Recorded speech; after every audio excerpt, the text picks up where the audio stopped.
E aí, pessoal, Lucas Esteves e as definições do dia e Camilo, erros inaceitáveis da diretoria de futebol do Grêmio. É isso, nós vamos ter que criticar esses dois episódios. Não é o que gostaríamos de fazer, mas é o que precisamos. César Cidade Dias falando de Grêmio aqui no YouTube, papo de gremista para gremista, agora fique com a Mais Ágil. Tá precisando daquela grana extra, entrou continha nesse início de temporada, a gente sabe que é complicado. Tem o FGTS parado, tem na Mais Ágil uma solução. Você vai entrar agora no link da descrição, conversar com uma equipe especializada que vai em menos de 24 horas colocar o dinheiro do FGTS na sua conta. Tem FGTS parado, tem Mais Ágil para solucionar o problema. Gente, o empresário do jogador Lucas Esteves, lateral esquerdo do Vitória, através do seu Twitter, às 15 horas, exatamente às 15 horas, colocou: a CNRD acaba de proferir decisão na qual declarou ser incompetente para julgar a demanda que era um pedido do Lucas Esteves, lateral esquerdo do Vitória, um pedido de liberação em razão do imbróglio entre Vitória, o jogador, e o Grêmio envolvido, porque o Grêmio pagou a multa. E a partir de agora passa uma liminar para ser apreciada pela Justiça do Trabalho. Ou seja, aquele imbróglio, se a multa era correta, se não era, qual era a dificuldade, ganha outra instância e vai para a Justiça do Trabalho. Segundo algumas informações, a audiência estaria marcada para 31 de março.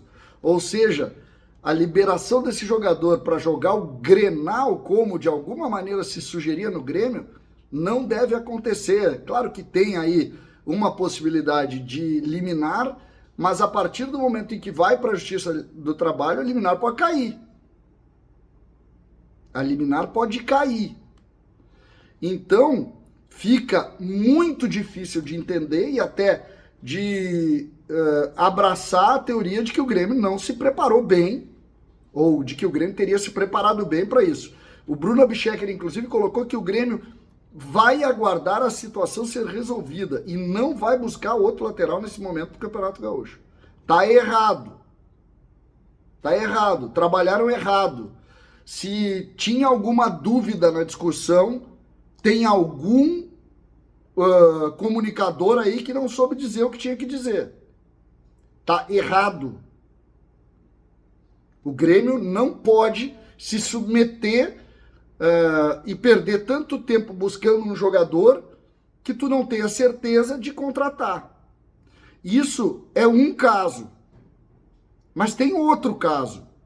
O Grêmio, e a informação é que inclusive o Camilo, jogador lá do time russo, estaria treinando na arena, ou estaria junto aos jogadores do Grêmio, pois a informação que vem de lá é que o jogador que tem contrato até a metade de 26 não irá conseguir a liberação e o Grêmio teria que pagar para liberá-lo. Dois erros da diretoria de futebol. O Grêmio, que tem uma estrutura profissional, comete erros juvenis. Tu não ter. O Grêmio chegou a enviar dinheiro para pagar uma rescisão. Fez um depósito, que teve o dinheiro devolvido. Pode apostar que a multa não era aquele valor, porque senão o CNRD ia decidir. A multa deve ter alguma dúvida com relação ao valor da multa. É óbvio. Então esse erro. E o erro do jogador do Camilo, lá do jogador que está na Rússia, é pior ainda. Porque ele tem contrato, é só olhar, ele está lá, ele tem um contrato até a metade de 26. Por que o Grêmio acreditou? Quem garantiu que esse jogador iria ter uma liberação sem custo? Aí o Grêmio vai precisar agora negociar, assim como vai precisar esperar, e perdeu aí 10 dias sem lateral. O Mike está sempre lesionado, está jogando Vieri, o outro é o Pedrinho. E aí tu coloca em risco o campeonato. Então, erros da diretoria, sobretudo da parte profissional até, porque a diretoria muitas vezes ela coordena, mas é preciso ir e saber as informações para não se perder tempo. O Camilo é um volante que viria para cá, sem custo, vindo da Rússia, tudo certo. Não é assim. Mas depois o treinador chegou a falar na coletiva, no nome dele, dizendo que ele estava incorporado. E aí agora vem a notícia de que o clube russo pede 2 milhões de dólares. Ou seja, o Grêmio vai pagar mais, ou vai pagar para não pagar vale. Tá errado. E a questão do Lucas, pelo amor de Deus. O Grêmio pagou uma multa rescisória. Uma multa rescisória, que foi colocada inclusive por um dirigente do time baiano, mas que pelo visto não tem valor.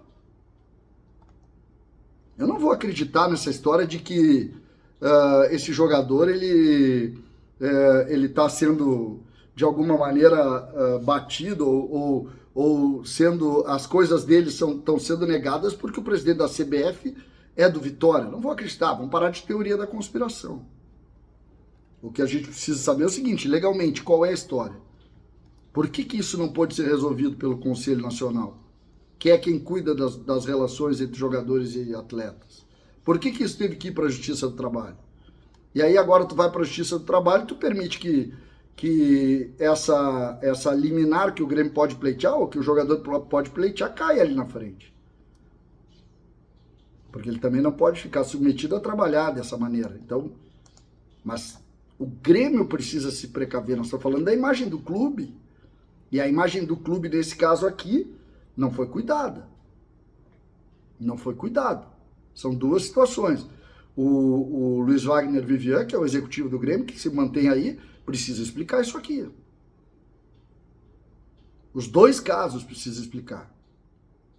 Porque são duas situações que garantem, com certeza, na melhor das hipóteses, que eles estavam desinformados. Nos dois episódios. E eu só estou falando fato aqui. Agora, não é porque a gente está aqui propositivo, tentando ajudar, colocando, enaltecendo o trabalho, tem muita coisa boa acontecendo, que nós não vamos relatar que aqui tem 2 erros inaceitáveis. Inaceitáveis. Diante do tamanho do investimento que o Grêmio faz. O departamento de futebol tem que se explicar, em especial o executivo de futebol, Luiz Wagner, mas também os homens do futebol, meu querido amigo Guto Peixoto e também o Rossato, o Alexandre Rossato. Precisam se explicar. Tá errado isso aqui. A imagem do Grêmio não pode se submeter a algo tão frágil como esses 2 processos. César, Cidade Dias falando de Grêmio, aqui no YouTube.